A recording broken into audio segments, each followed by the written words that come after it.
And welcome back to The Law, live audio wrestling here on YouTube and all of your podcast providers. I believe that this is a YouTube exclusive. I don't know. We and Chris haven't even figured it out yet. This is another Take It Home.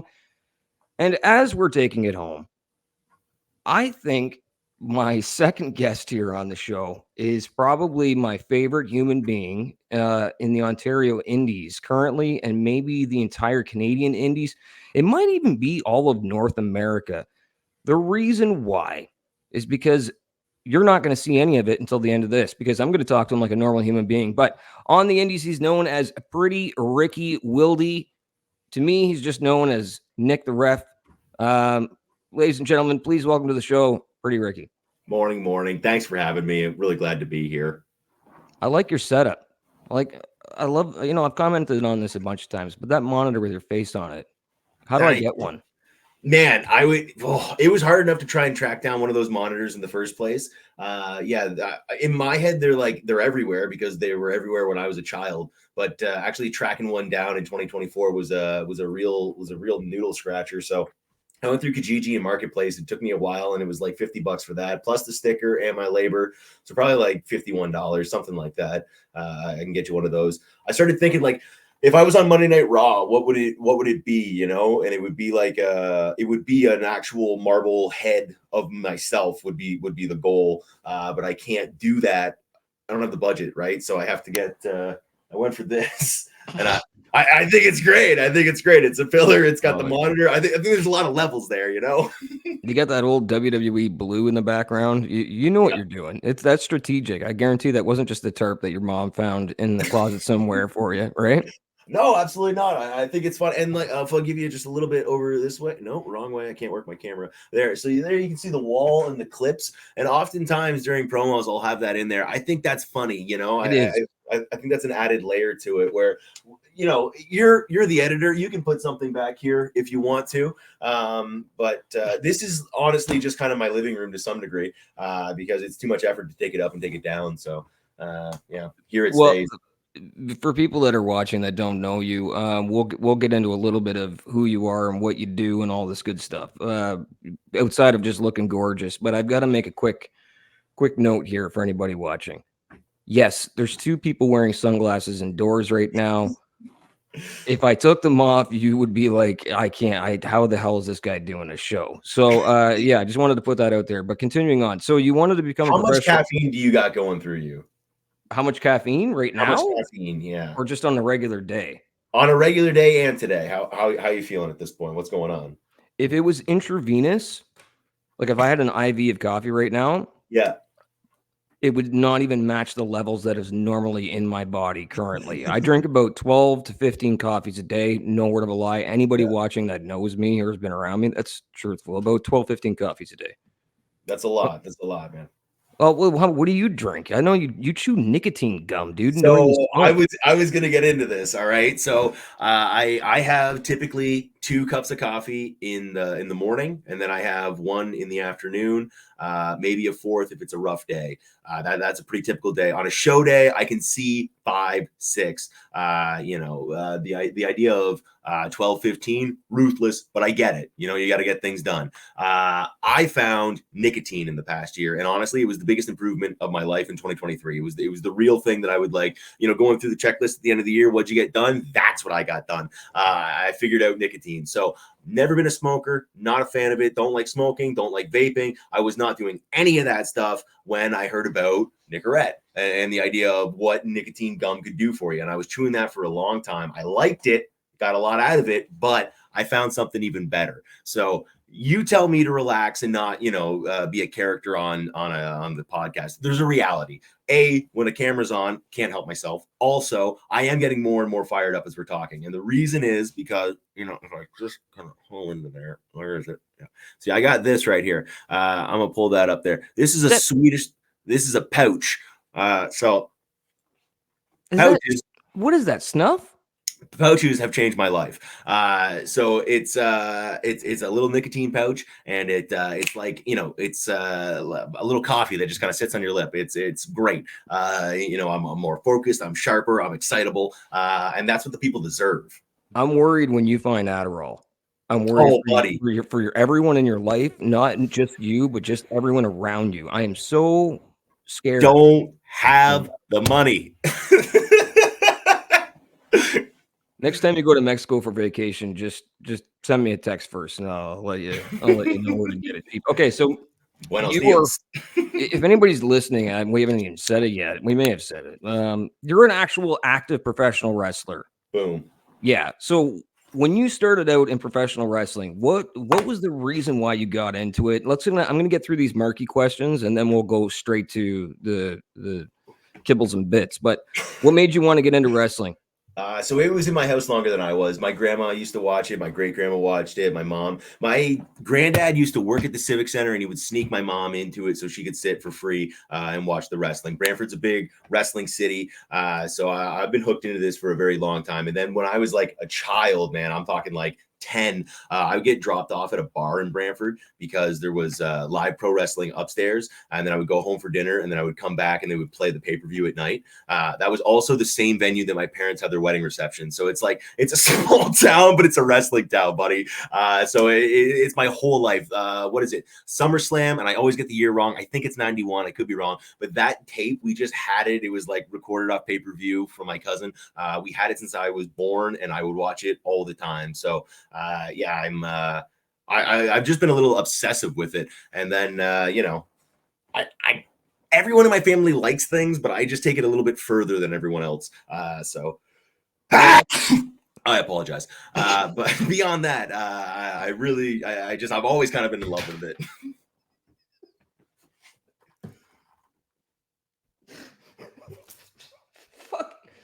Woo! All right. Okay. So I'm surprised it didn't happen earlier, to be honest. Okay, so you just pissed Vince off there, and I apologize. But here's the thing: you can get a job. He's not there anymore. You were going to get a job anyway. And Come if on. anybody doesn't know, you were trained by a former Vince guy, Santino Marella. So you got your start, I believe, at Battle Arts Academy. Now, did you Yeah. stumble into any other school before that, or was that the first school that you had seen, first ring you had been in, et cetera, et cetera, et cetera? I had never been to a school before, but I had ref before. I was working for IPW Mike Shea like once or twice. And the first time I was in a ring at the end of the show, Shadow Extreme had me take a bump. So, I mean, I guess that was my first introduction. That's the first thing I really remember. But yeah, beyond that, it was Santino Marella. I got a vicious cobra.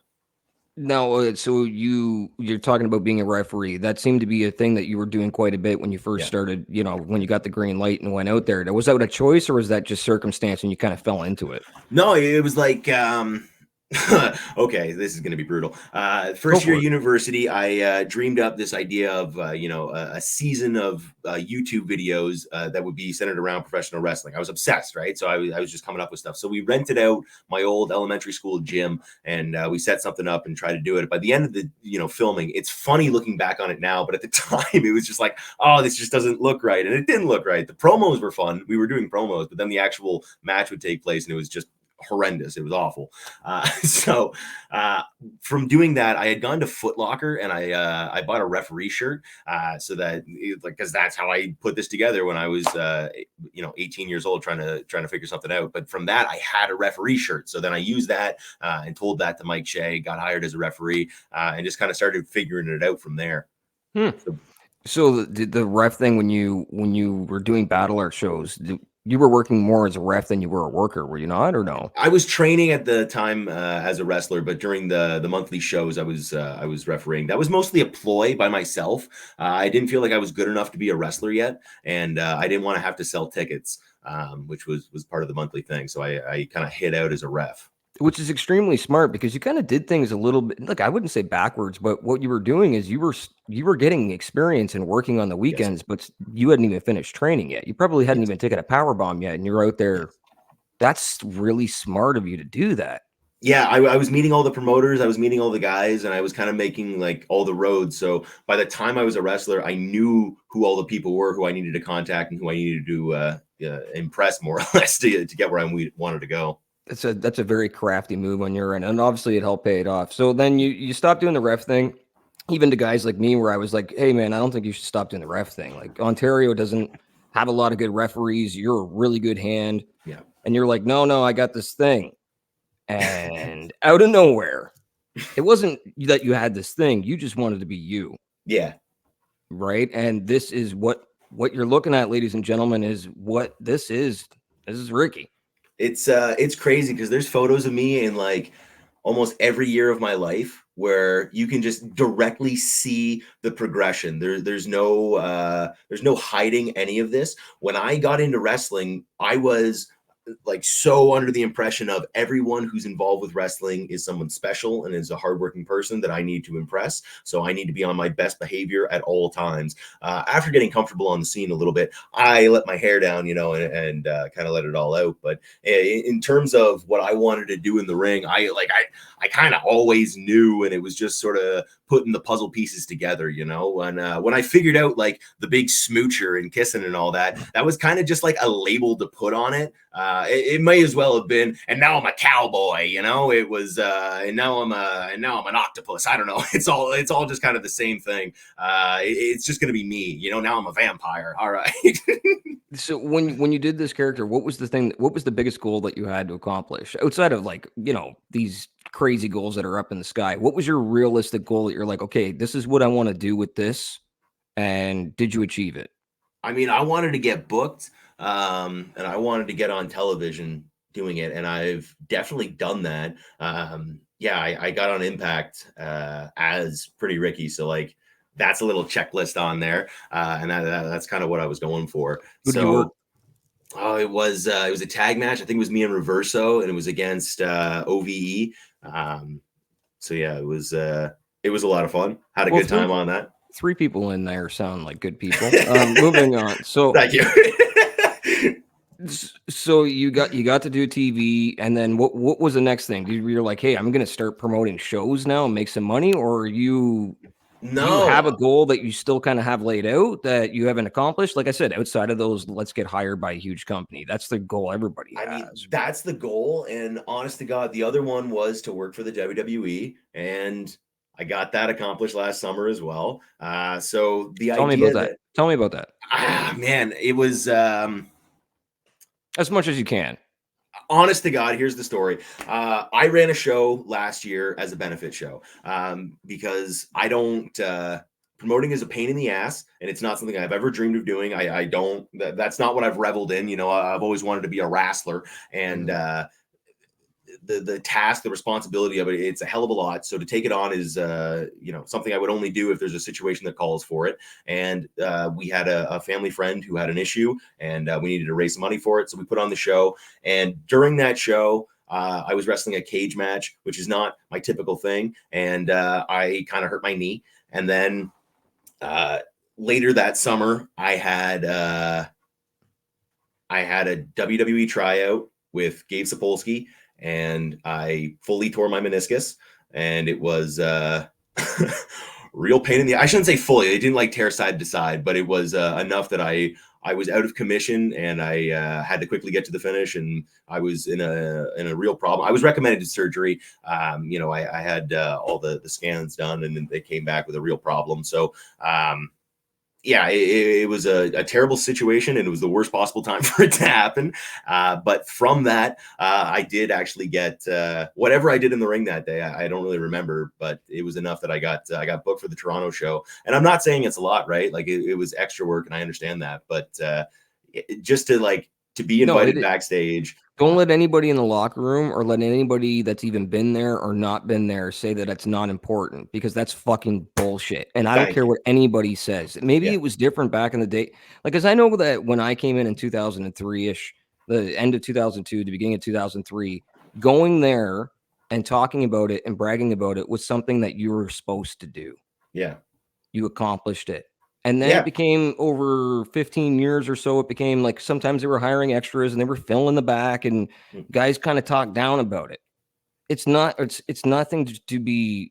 You didn't get there just because you kept tugging on someone's leg and annoyed the shit out of them. People are doing that all day long. If you got in the back of WWE and you're not a signed talent that they developed, that is an accomplishment to be proud of. That's an accomplishment to hang your hat on. And when you look in the mirror, because that's the only person you see, you should be saying, you fucking did it, man. Now, what you can do outside of that. Exactly.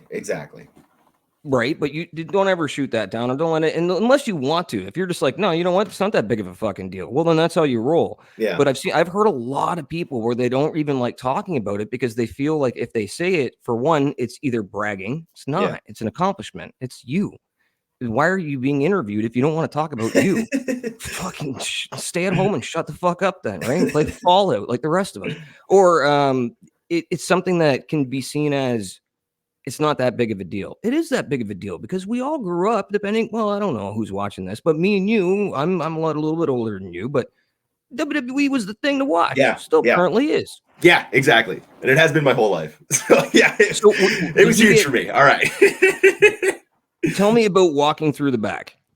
It was crazy. It was wild. It was it was, you know, I love arenas. The idea of an empty arena, I really do love the idea of like walking around the Sky Dome when there's nothing going on. That's really cool to me. So to be backstage at the what is it called now? The Air Canada Center, whatever. Yeah, Air Canada Center. Yeah. The Air Canada Center. It was the coolest thing in the world. Yeah, seeing the signs and how they organize things, seeing all the costumes laid out. It was a really neat experience to see all that.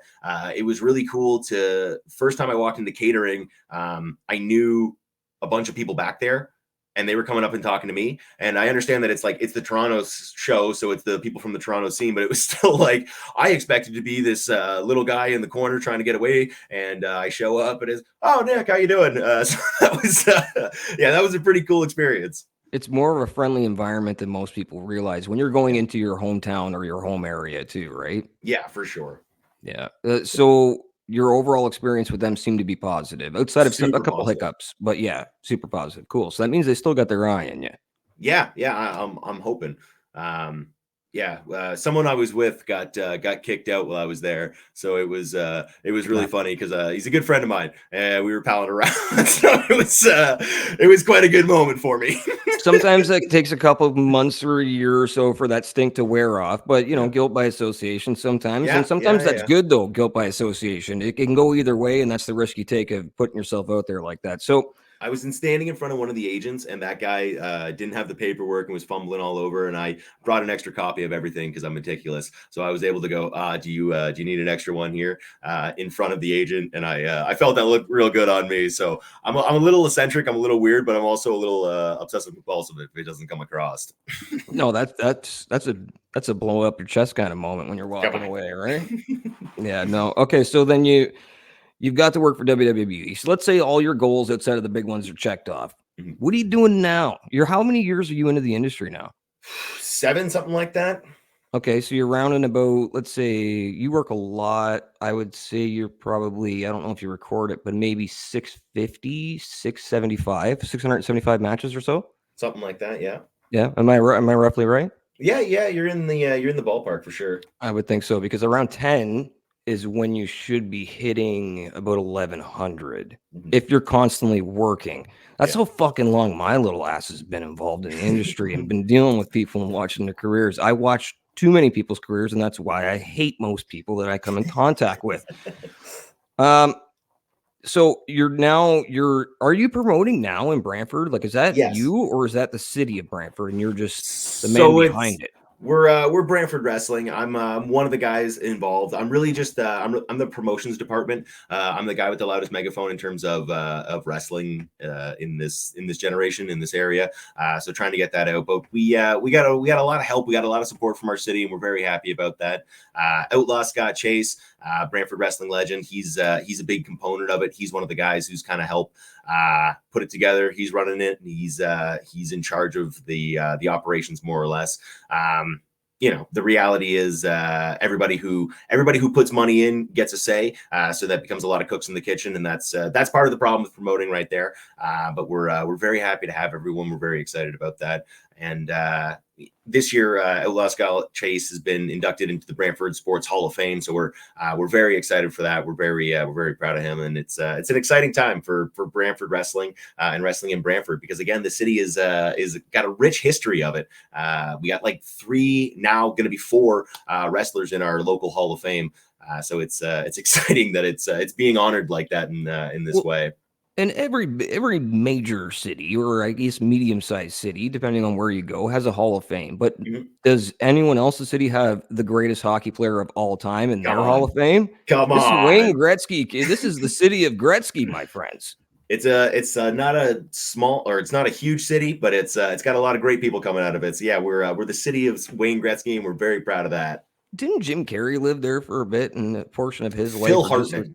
Phil Hartman? Oh, God rest Yeah. his soul. My Yeah. goodness, Phil Yeah. Hartman.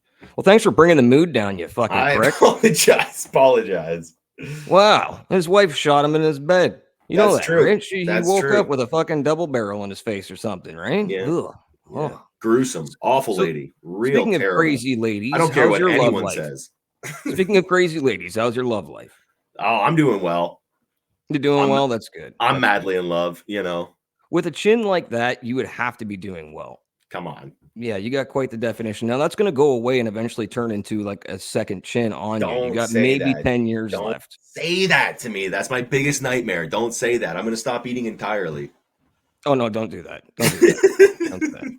I've been telling you for a while, man. Just keep eating, keep eating, keep eating, and you'll get a gig because you're talented as shit. Okay, so before we roll this ride out here, I'm gonna let you do some plugs. Come on, I think Izzy. people have gotten what we do here just on this little take it home is I'm just trying to get a little bit of info on you so people use the Google machine, add you to their favorites list, and just fall in love with your character. So hopefully, if Thank anybody you. watching, maybe that happens. Maybe they get to learn something that they didn't know about you. I could go longer, but my tooth hurts. Pretty honest, motherfucker. I woke up with a toothache today, so I'm in one of those moods. But I'm gonna let you plug because my tooth hurts, and I want to see Pretty Ricky Willdy, not Nick, not this calm version. Take that nicotine pouch and shove it right up there. What do you got going on? Where can people find you? Where can they send you dick pics? Give me the whole Pretty Ricky spiel. Let's do this. If you're just looking to get in contact with me, you can message me at PROWILLDY. That's 2 L's on all social media, Pro Wildy, and I would greatly appreciate it. Thank you. If you're looking for a night of extraordinary professional wrestling action, it's on Friday, June 7th, deep in the heart of Brantford. And Brantford Wrestling is so happy to return. We have 6 exciting bouts and things flying off the chains. We got a women's match with ROH AEW Impact star Alexia Nicole. We have her going up against Miley, one of the up-and-coming young ladies here on the scene. We also have Bradford Montague versus Jesse V in a first-time ever Hoss fight. We're very excited for these two to be brawling because they've never been in the ring together, and they're both enormous. So we're very excited to see what those guys can do. I got a triple threat match here that no one's going to expect to hear, but once you hear it, you got to see it. It's going to be Gabriel Fuerza, one of the top guys on the scene right now, who he's the next guy in line. He's going to get called up. He's going up against Bruce Thunderstein. Bruce Thunderstein, the salesman of Ontario Indie Wrestling right now. He's making everyone's head turn. He's going up against Gabriel Fuerza. And we're also throwing in the high-octane hero, Van Landen. So the three of them are going to try to tear it up, and we're going to see what those guys can do because it's time to be exciting in that moment, and we'll see if they can live up to it. We also have Stratosphere coming back for his first time since a little break, and he's taking on Johnny DeLuca. So he is one of the top guys in terms of the young kids on the roster because he's actually somebody who came in after me and it blows my mind because he is phenomenal. He is in great shape. He's got great gear. He looks like a stud and a star, and it's exciting to see where that young kid's going to go. We also have a number 1 contenders match with Mark Wheeler, who just looks like an absolute action figure when he walks out there, going up against the young lion Bryce Hansen. And Bryce Hansen is 19 years old. He just came back from the